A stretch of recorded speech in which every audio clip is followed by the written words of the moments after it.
Before I started doing this professionally, I probably thought that the VC quality curve was like two humps, like a big hump in terms of really, really bad people who just mess up your company and are horrible folks. And at the other end, like an equally big hump of people who are just kingmakers. And when I got into the industry, not surprisingly, I realized that the distribution curve was like a little bit more of a normal curve. Most folks are just like smart, well-intended people trying to do their job. And they are going to be neutral to slightly positive for you. But at the end of the day, you as the founder have like a much greater degree of agency and control over whether you actually succeed or not. I always think venture capitalists talking about the size of their funds is like bragging about your fitness by how many calories you consume. Like it's the output, not the input. We found that the venture capital business model was getting in the way of the work we wanted to do versus supporting it. And so we decided rather than change the work, we decided to change the business model. So it happens to be Homebrew 4 is the name of the fund that we self-funded. And so the way I think of it is it's Homebrew 4 Ever, because it's an evergreen vehicle that we will be investing out of together for the rest of our lives. Hunter Walk is a legend in the product space, building products like AdSense, YouTube, reaching billions of people and billions in revenue. Hunter is a legend, and at one point decided to turn investor.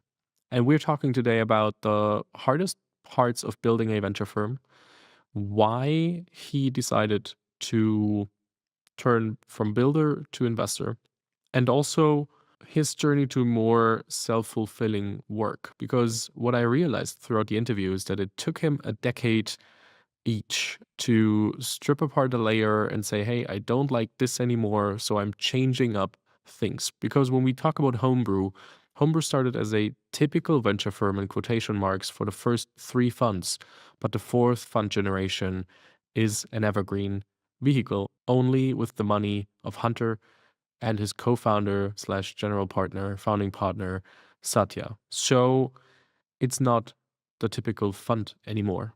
And we're talking about this in this episode. So thank you so much for tuning in. You're listening to Unicorn Bakery, in which we are trying to decode how great founders are building companies, how investors like Hunter, who are also building companies like a venture firm, are sharing tactical insights on actually building. No fluff, no boulevard. It's very much about the real insights and tactics on building. So if you don't want to miss an episode or have a friend who should listen to the podcast, feel free to subscribe and share the episode. My name is Fabian Tausch, and here's Hunter Walk, founding partner of Homebrew. Hunter, welcome to the Unicorn Bakery. Thanks so much for having me. I would love to understand at first, there's so much we need and should talk about, but you've been a builder for a very long time. Google, lots of responsibility for products that are now reaching billions of people, generating lots of revenues. And at some point, you decided, hey, I'm turning my back on being a builder. What changed? What inflection point was there for this, in quotation marks, but maybe not even in quotation marks, identity change? Yeah, absolutely. That's a great question. And it's funny because when you say identity change, I'm going to hit, I think this year, middle of this year, it'll be about as many years doing Homebrew and, sort of venture capital as I spent as a product manager. But I still very much consider my identity to be a product manager, even though that's not the way most people think of me now. It's sort of the, maybe it's the formative years of tech. So I guess I'd say leaving that behind and moving into what we're doing now was actually 2 decisions, not one. And I think the first was independent of what I did next. Was I kind of done with being part of org charts? And I think about that differently from being done with building. I was reaching a point in my career when I was running product at YouTube where, that you talked about, product management is 2 words, right? And it turns out that I really loved the first word and didn't love the second word as much. I loved being hands-on with the team, with users and figuring out how and what to build. I liked the management part less and less, at least as Google and YouTube got bigger and bigger. And so after about a decade at Google, I was, thinking about leaving, and I had this question, am I done? Right? Like that's a pretty fundamental question. Not done with working, but like done with the idea of managing people and being managed by someone else. And that was the question I was wrestling with. And I was going to, leave at the beginning of 2013 regardless and take 2013 and maybe just angel invest. I've been doing some of that, continuing to build some side projects with friends and, blog and, go to conferences, whatever, stay part of the conversation, but like not jump right into the next thing. And that I figured would give me enough time to figure out whether I was truly, done operating, you know, or whether I was just overreacting to, a decade at a very large, fast-growing company where I needed to take a step back, exhale before I jump back in. I didn't have that year, right? So 2013, I didn't get my year of, my year of exploration because what happened then, and this the second decision, was my friend and now sort of co-founder Satya Patel left Twitter where he'd been running product as well.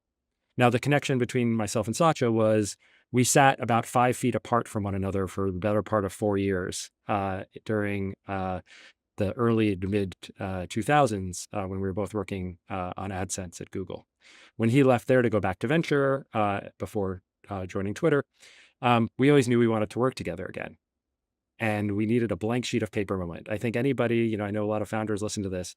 There's the difference between, friendships and co-founders where one of you decided to do something and then convinced the other to do it with you versus, hey, we just know we want to work together. Let's take a blank sheet of paper and figure it out.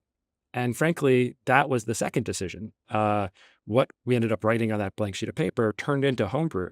But neither one of us was intending to build a venture firm together or even as individuals thinking about doing venture next. It was, very much sort of, hey, if we don't take advantage of this opportunity to work together, who knows when it'll happen again. So, let's prioritize that. And Homebrew was born from that at sort of the end of 2012, beginning of 2013.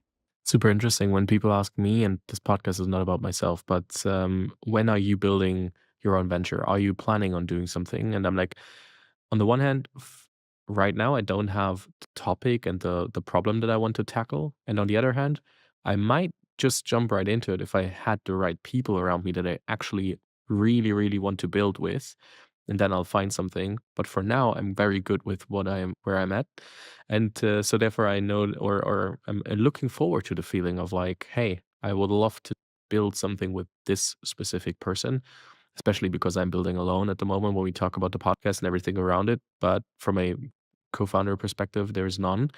But it's interesting. I can understand that feeling. Yeah, I mean, there's obviously a whole story we can talk about as to like why Homebrew and how did you come to that and how's it changed. And I'm sure we'll get more into that. But it was really as simple as the two of us wanted to work together again. And so we started talking about, one, do we really want to do that? Right? Like, hey, I still want to work hard. Do you want to work hard? Sort of a bunch of like values, conversations. And then how would we want to spend our time together and so on and so forth. And that led us to venture rather than the idea of like, oh, we should start a venture capital firm. Well, okay, well, like what would that firm do? Like what stage do you want to invest in? It was very much, we backed into it in a way that I think was very pure and has always informed, hopefully I think is tangible to the entrepreneurs we back because we know who we are and we know what we stand for and we know what we do and we know what we don't want to do. But it's also informed the, sort of changes and strategic decisions we've made along the way to the firm itself.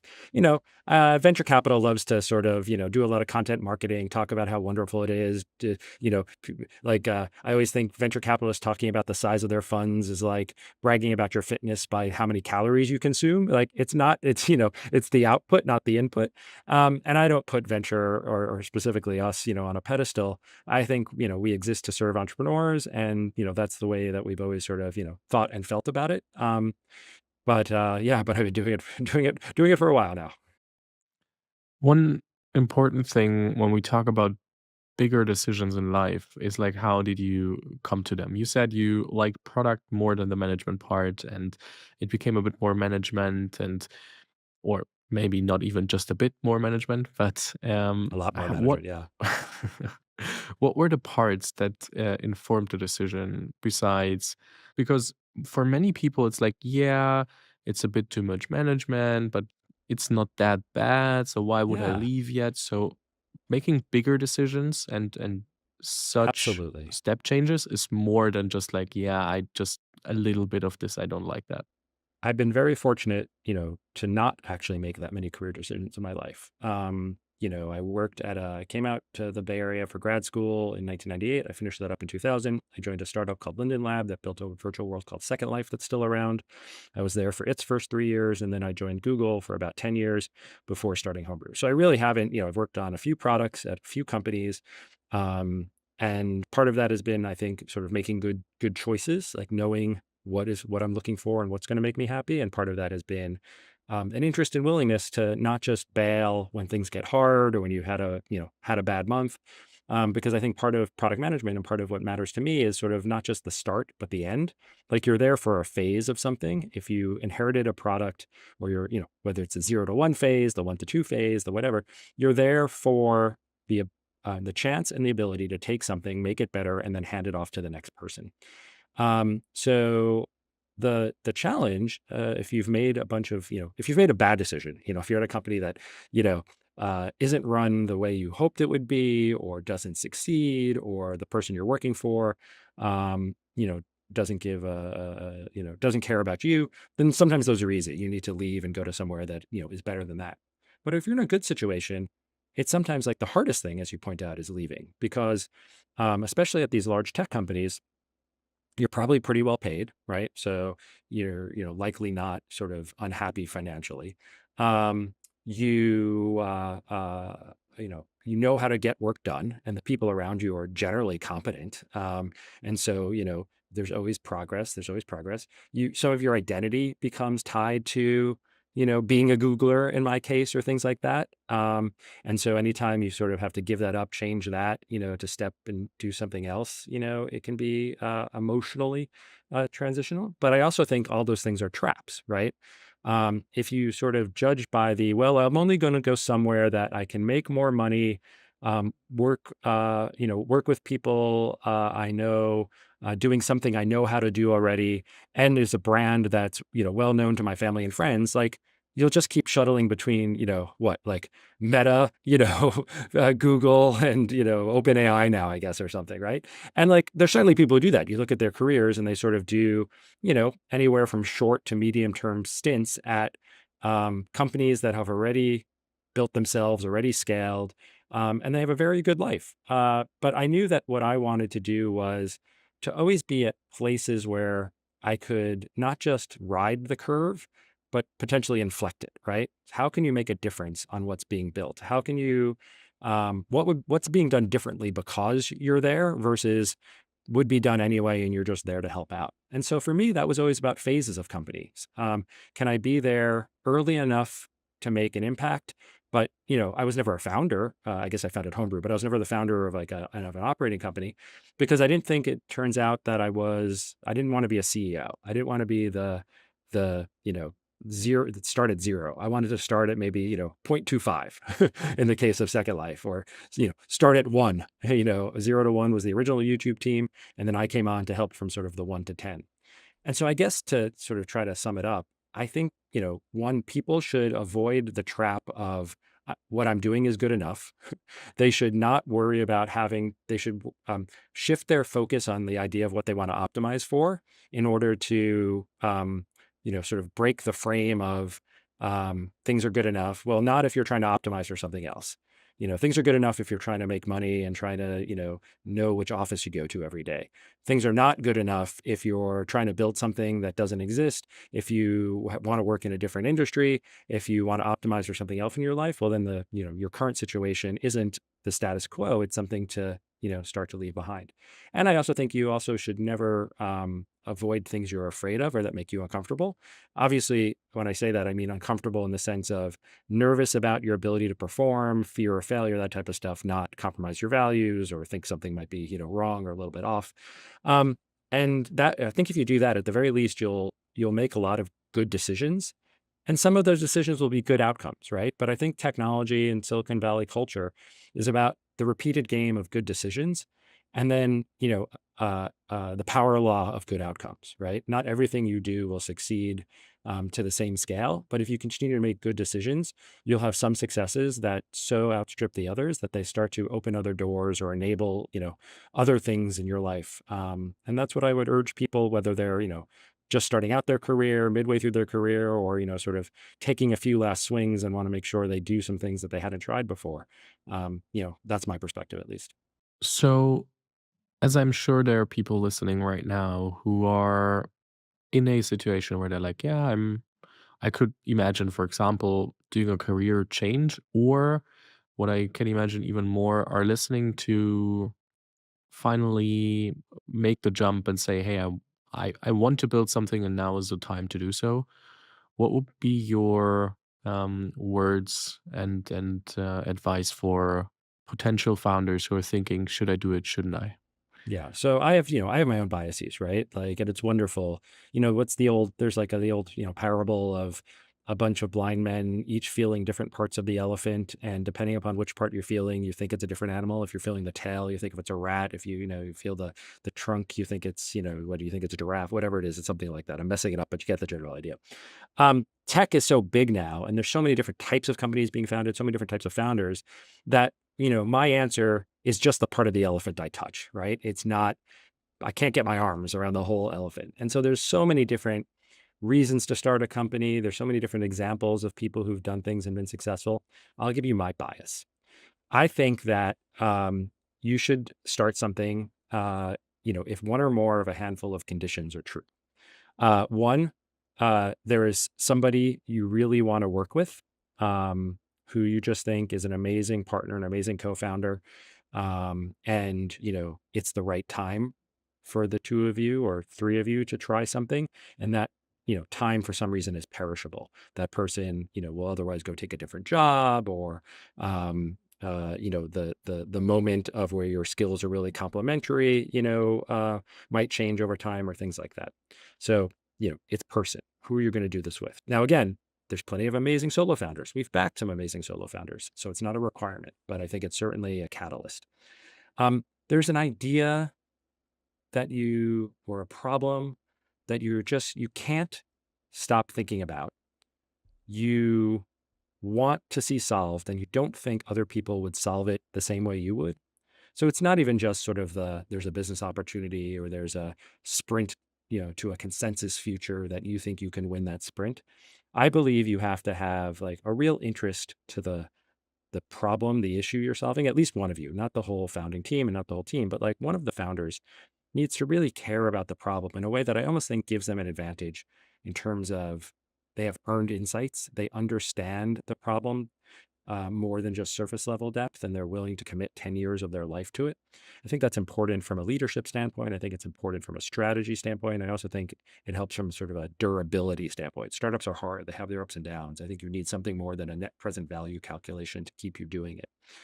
Um, and then the third would be, you think that the sum total of what you've accomplished so far in your life, or the resources you have available to you, and sometimes that resource is just time. You're young, it's pre-family, you can really throw yourself at it, but you have some competitive advantage that gives you the right to win.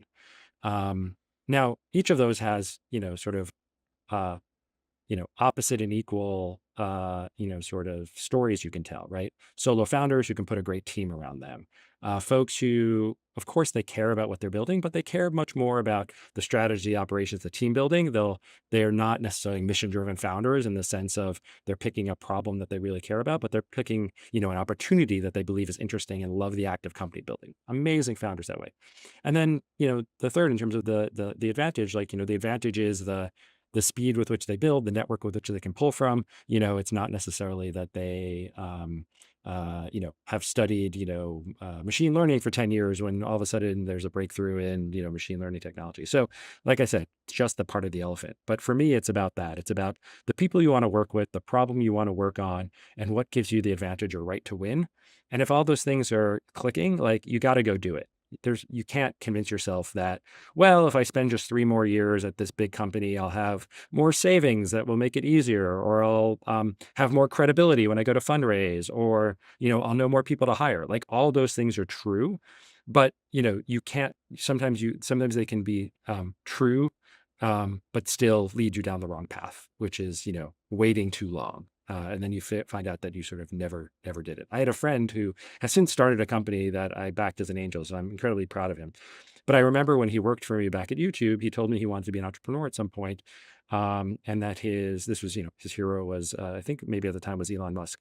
And, this was a decade or so ago. And, and, but he was going to spend, another 3 years, 5 years, whatever at Google before he started his company, because he thought like that would give him the stability, the learning, so on and so forth. And I was like, hey, total respect if you want to do that, but I will point out like a little bit of inconsistency here. I don't think that's what your hero/role model would do, right? Like you just told me like this is your true north, person. Like it doesn't seem to be the type of dude who would say, well, let me spend another 3 to 5 years at a safer place, doing something I already know how to do before I decide to jump into that other thing that is scary and interesting. So I'm like, maybe you should, for at least today, be a little bit more like Elon. That meant something very differently, 10 to 15 years ago.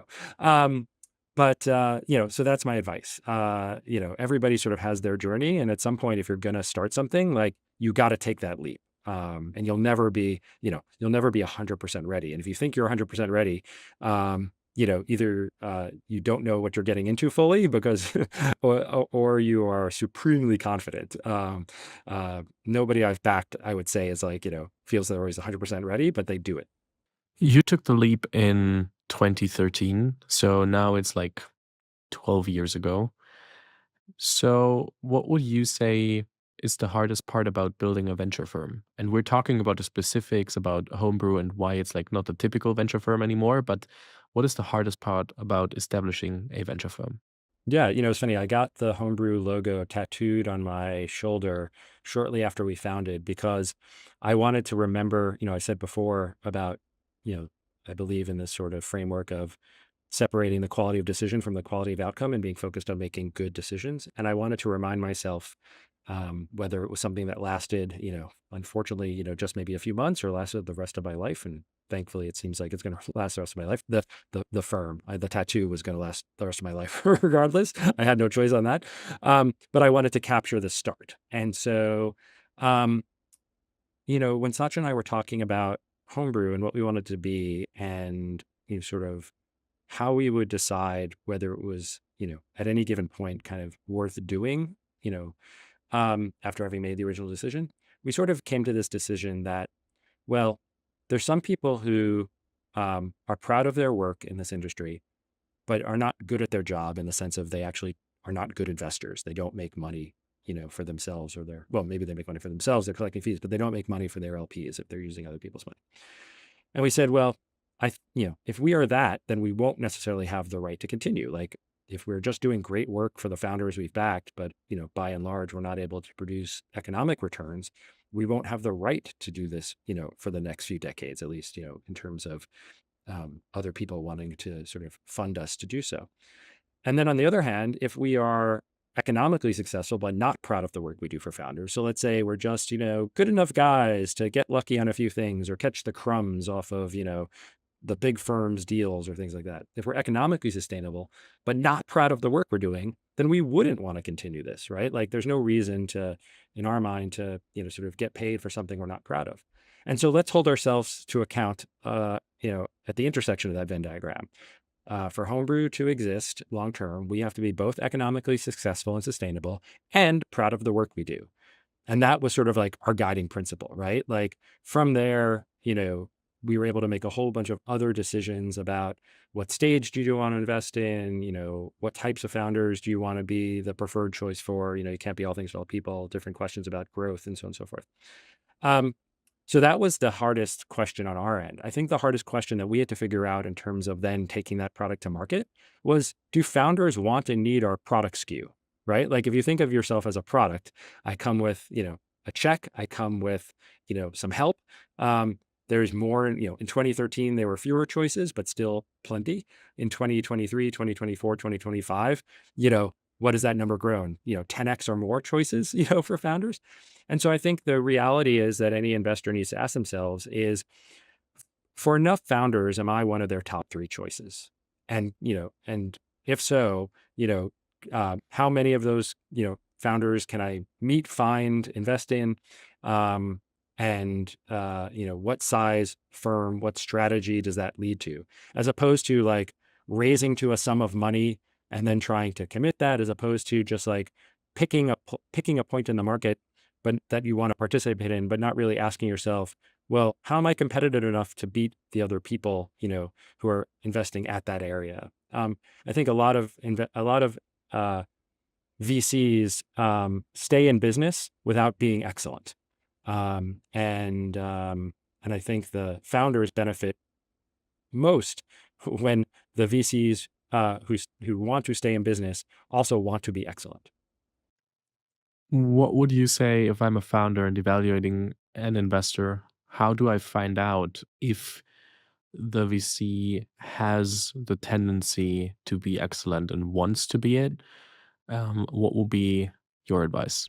Yeah, and the reality is, like, I don't, before I started doing this professionally, I probably thought that, the VC quality curve was like two humps, like a big hump in terms of really, really bad people who just, mess up your company and are horrible folks. And at the other end, like a equally big hump of people who are just kingmakers. And if they get on your board or your cap table, like they can help you succeed to the extent that, you're going to be the next unicorn or whatever. And when I got into the industry, not surprisingly, I realized that the distribution curve was like a little bit more of a normal curve. Most folks are just like smart, well-intended people trying to do their job. And they are going to be, neutral to slightly positive for you. But at the end of the day, you as the founder have like a much greater degree of agency and control over whether you actually succeed or not than your investors can help you or harm you. And then there are a few, there's 5% on one end who are, sort of, I'd say, people that we don't want to be in business with.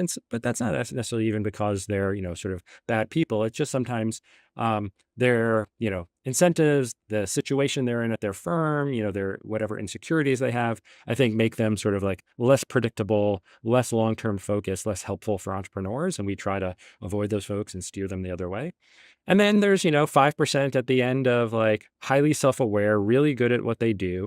And part of the special nature, I think, of those 5% is they also know when they're at their best, what situations they'd like to invest in. They're very good at picking the spots and the entrepreneurs that they do think they can be valuable, rather than believing that, they can be equally good consumer and enterprise investors, equally good seed and growth investors. So, they have tailored themselves to, um, you know, uh, who and where they work with.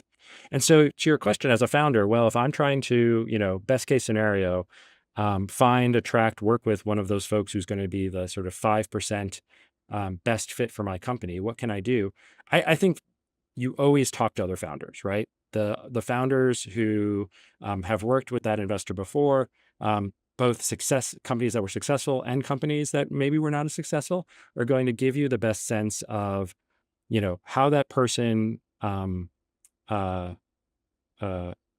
helped, how that person behaved in situations that were tougher, for them as an investor, and ultimately, did that relationship transcend the company? Did the founder feel like that person was investing in the company, or were they investing in them as a founder? And where did that support come from? And then to the extent that those responses match kind of the similar stage of your company, and like, great. That person is probably going to be, so long as their head is still in the game and they're still doing it full time and, haven't lost their fire, their edge, whatever. That person is probably a great fit for you. But, you don't always have a chance to pick from that 5%, at least not every round. And so I'd say what you're really doing is you're just trying to use you're treating your cap table like your org chart. You're building a team of people who fill different roles and needs, and overall are going to be, useful to you in some way. But you're not, your company is not made and not broken, often by the nature of the investor on the cap table. It's, made and broken by, the founders and the team you build, and, the market you're working in.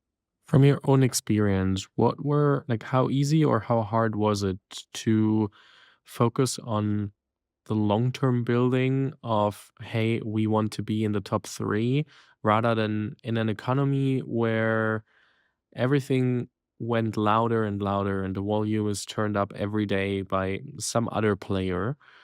Also staying in your own lane and saying, hey, we don't believe that this is the best approach. We're staying in our lane. We're focused. We're building Homebrew for mid and long term success, without and maybe sacrificing, in quotation marks, the short term a little because we're not trying to be the loudest and the best and the proudest and everything? Look, I'll be honest with you. It got hard. So from 2012, 2013 until 2022, we raised three funds: Homebrew 1, Homebrew 2, Homebrew 3, from a small group of outside investors, mostly university college endowments, uh, uh, charitable endowments, some of the larger fund of funds, people we really enjoyed being in business with. And so we always loved our LPs. It was never about, sort of any changes we made to our fund structure weren't about fundraising. They were about fund deploying. Like, what happens once you get that money?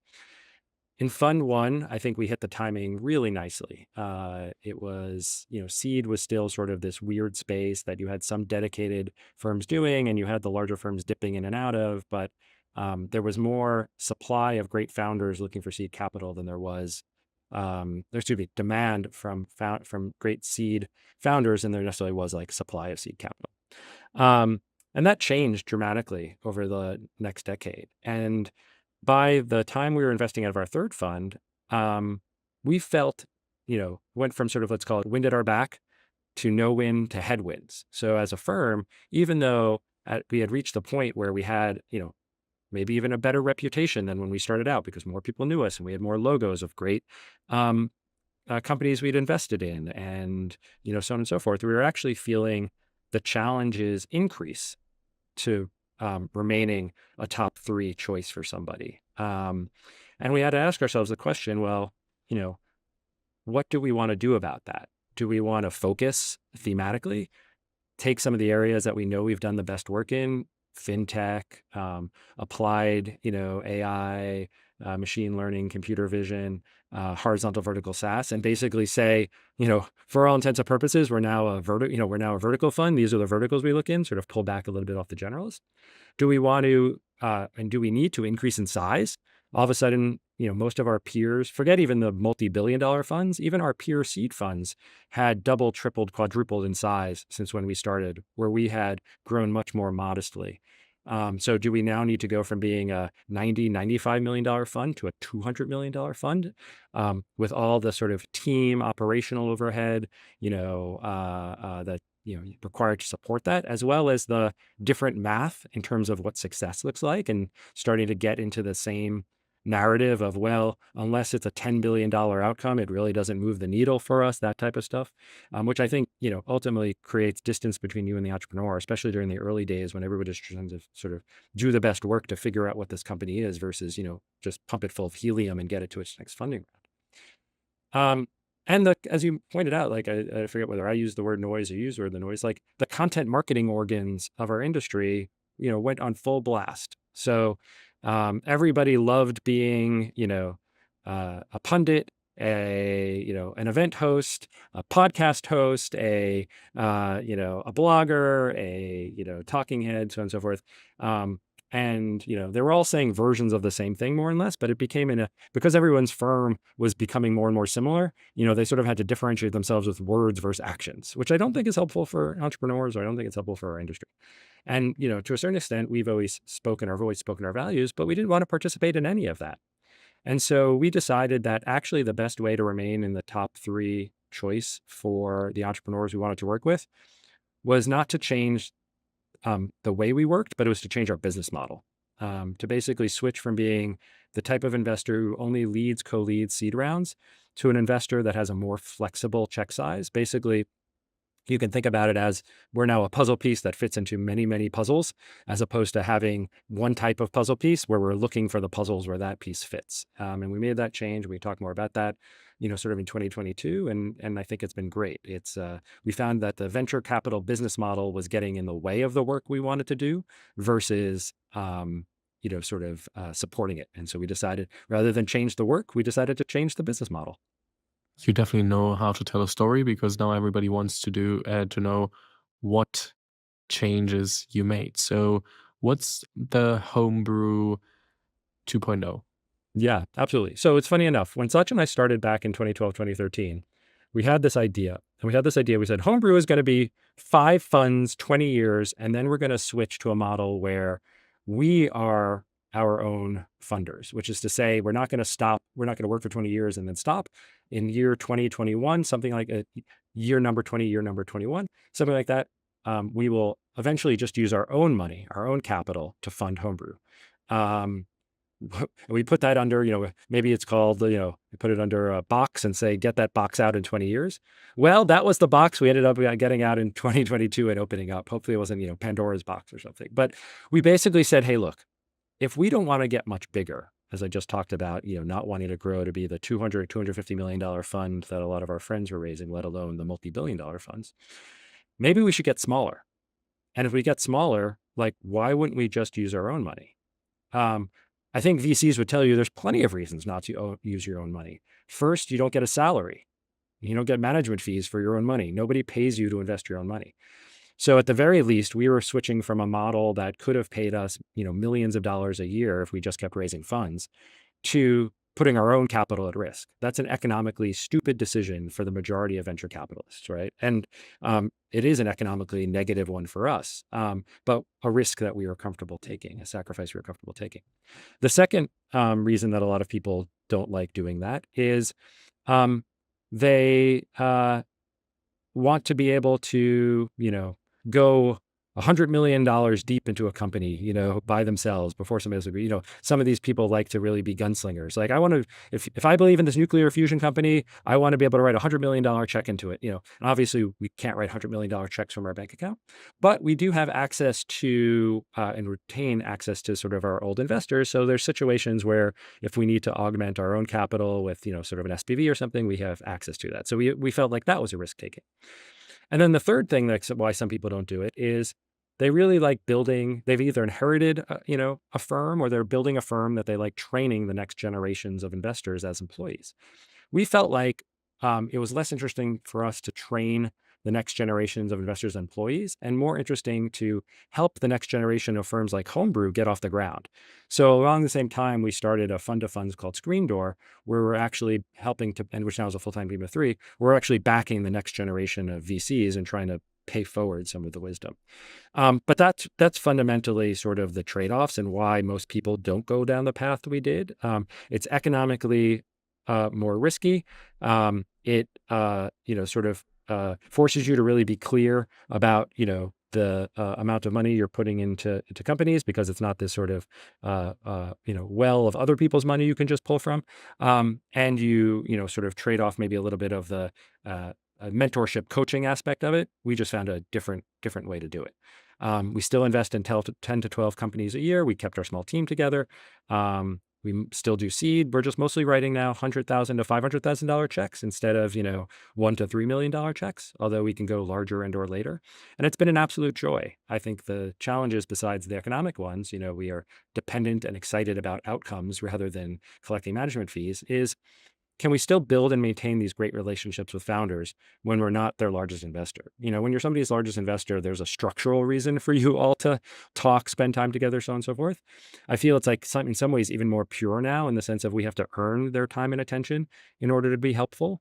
But it's different. It's a different muscle memory. It's more, I sort of think of it like being sort of being an angel investor who just has the sort of experience and gravitas and sort of full-time nature of a VC. And that's what Homebrew is now. It's you'll like this. I'll put on my marketing hat. So it happens to be Homebrew 4 is the name of the fund that we self-funded. And so the way I think of it is it's Homebrew forever, because it's an evergreen vehicle that we will be investing out of together for the rest of our lives. You're right. I love this. From an outside perspective, it looks like after pretty much a decade, you will find something that stands between you and the next level of self fulfillment. In After 10 years at Google, pretty much, you didn't like the management aspect that much anymore. You wanted to have a new role, which was then Homebrew, becoming AVC because of the partnership with Satya. And then after pretty much 9 to 10 years of Homebrew, you realized, okay, the typical VC model is not exactly what we want to do. We love the work, but not in the current style. So we're improving that and ripping apart the things that we don't like and leave them behind us. And it sounds like a journey towards more self fulfillment once in a while. I do think so. I think it's very important to me, and this is more of something I've realized, only in my later adulthood than my early adulthood, was that what is most sustainable for me and when I do my best work is when I can sit at the intersection of joy, happiness, joy or happiness, and let's call it professional success. I used to think that somehow being happy or fulfilled or joyful would dull me, would actually work, against professional success. I needed a certain degree of uh, sort of, focus, commitment, that translated also into sometimes even insecurity and desperation, in order to do my best work. And I think for short bursts, that's true. But I do think long term, you ultimately need, the metaphor people say dirty fuel versus clean fuel. Like dirty fuel is like just having, nothing but a chip on your shoulder. And clean fuel is being highly competitive, being somebody who understands the urgency of the moment, who works very hard, but who ultimately like believes in what they're building in, believes in how they're doing it, and like can take moments of joy along the way. And I think, Satya has taught me that. And I think, therapy has taught me that. And that's, very important to us at Homebrew. In some ways, I think the decision we made it, much more, even though you change something and usually think changes bring risk. I think in this case, changes brought certainty. Like it's much more certain we're going to be doing this for the rest of our lives when we know that we can pop up, every once in a while and re-examine from a first principle standpoint, like, you know, what would we change? What do we want to change? How do we want to do this differently? And that is, that's like, there's nothing better than that, right? I definitely, I say love in your heart, but a chip on your shoulder.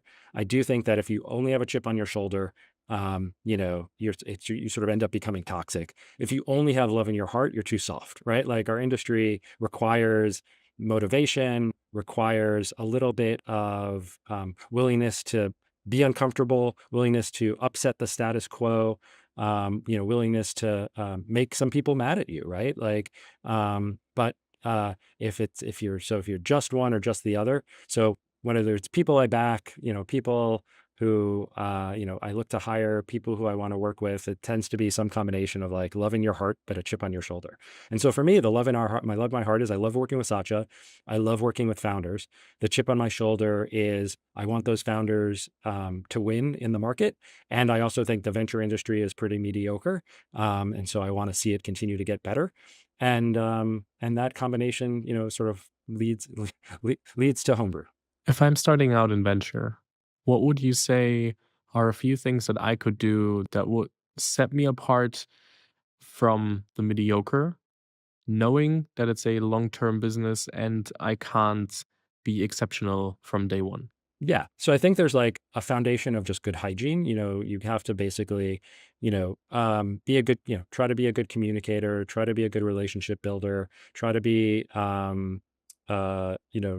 somebody who understands like the fundamental physics of the business, which is, the economics sort of, determine a lot of behaviors and the incentives determine a lot of behaviors. So you need to understand all that because otherwise, you won't be able to understand, anticipate, or sort of uh, work with people who are sort of guided by those sorts of principles. But then I think you have to pick out something that is, pick a superpower. And you pick a superpower that's either, if you're working at somebody else's firm, you pick a superpower that's valuable to the partner you're working for. And if you're on your own, you pick a superpower that's valuable to founders in a repeatable motion. And hopefully you have the time, energy, and ability to have at least one of each of those. One that's sort of, important to the team that you're a part of, and one that's important repeatability to founders. Now you can imagine that those could be any sorts of things. What's important within the firm you're working on? You could be the best, data analysis person. You could have the strongest network to a set of engineering schools that you think produce high quality founders and team members, but aren't as well covered as, Stanford and whatever. You could be the expert on an industry of an emerging piece of technology that folks are trying to get their hands around, and be sort of the person who sort of understands, explains, to partners working on different industries how that's going to, change their industry. Founder facing, all those things are still valuable. You could be a great recruiter. You could be somebody who has amazing sense of marketing, branding, and communications, and build all the relationships with the press and the podcasters and so on and so forth, and help those companies get coverage. So I don't think it's best athlete. I don't think it's being, sort of B plus A minus in everything. I think it's having enough of the standard understanding of the business to be able to anticipate, predict, and influence how situations occur, and then one or two things that are useful and repeatable. And if you can do that for, a handful of a few years, you start to build the brand, the reputation, and the founder network that become sort of, almost self-fulfilling for the next set of years. And then you just have to make sure that when you're a decade in, you haven't outgrown the skill set, the network, and, aren't becoming, there's almost a success, in this industry. I feel like there's a backward bending curve of success, where when you're too successful, you end up spending all your time with consensus thinkers, people who are also successful, who are also at the same stage of their career. You sort of age out of contrarianism, and you age out of a network.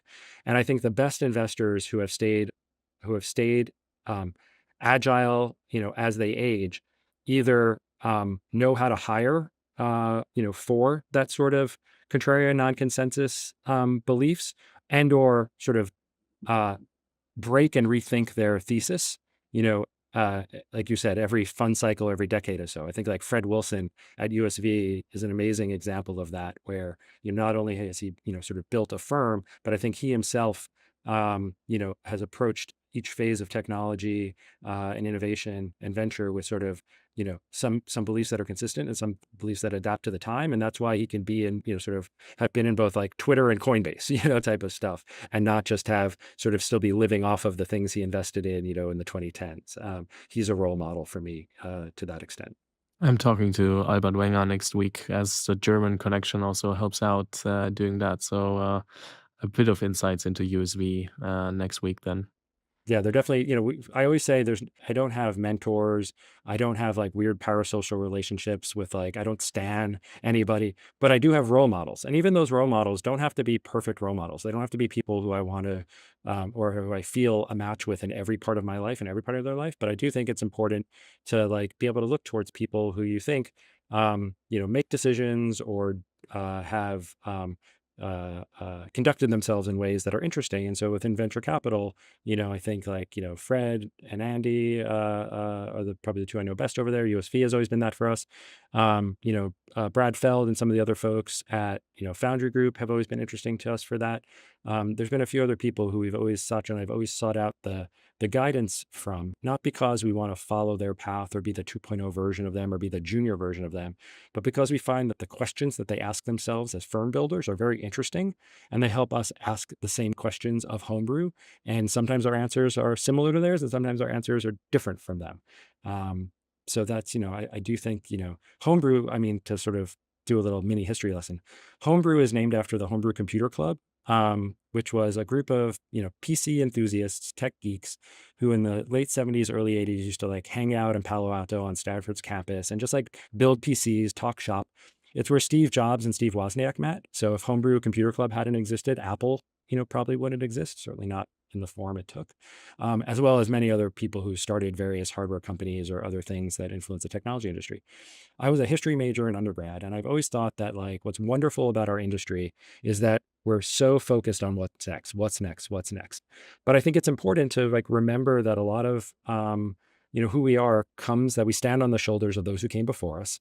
To remember even though this is an industry that's always been about moving quickly, and it's not just about money now, it's always been about money, but it is about the love of technology. And so we sort of like pay a little bit of a tribute, to those roots with our name, even though, we as much as anybody are looking forward, not backwards. My last question might sound a bit cheeky, but Oh, I'm excited when now. Let me have it. when when we look at or when you look at the people who are on the top or in the top level of investors, founders that didn't have the typical rise and fall because of becoming weird or crazy or anything.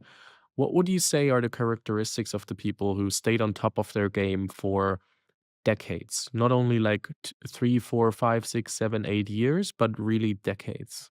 That's such an interesting question. I mean, we could probably, you could spend, podcast just about that. So I don't want to, sometimes you never really know people. You only know some persona of them. And I don't want to put people, on a therapy couch and analyze them. I guess what I'd say that I've observed of the people who I believe fit that definition and who I really admire, maybe people like Mitch Kapor, who started Lotus, more recently, people like Jeff Lawson, who started a bunch of companies, including Twilio. And I really admire people who, Jeff took Twilio public. I really admire founders who take their companies public and remain as public company CEOs for a while. Jeff should still be there. I think he only left because of some board and investor activism, but I have a tremendous respect for him, and I think that company, it's an incredible company.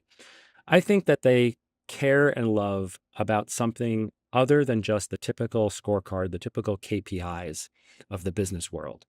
They know that like revenue, growth, magazine covers, like all these things, are sort of either direct, leading or lagging indicators of success, but they don't turn them into the their own definitions of success. They are they think about impact. They think about their teams. They think about generosity. They think about a legacy.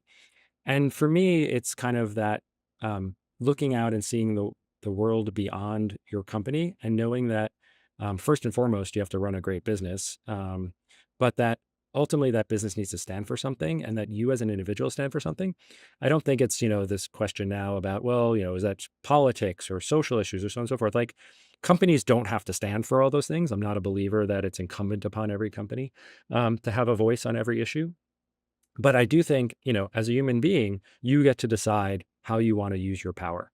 And the folks who I think I admire most in our industry who have achieved levels of economic success, of the respect of the peers, notoriety, are somehow also, paying that forward in ways that, increase the span of their influence rather than, behaving in a way that I'd say is more, about scarcity and pulling power towards them.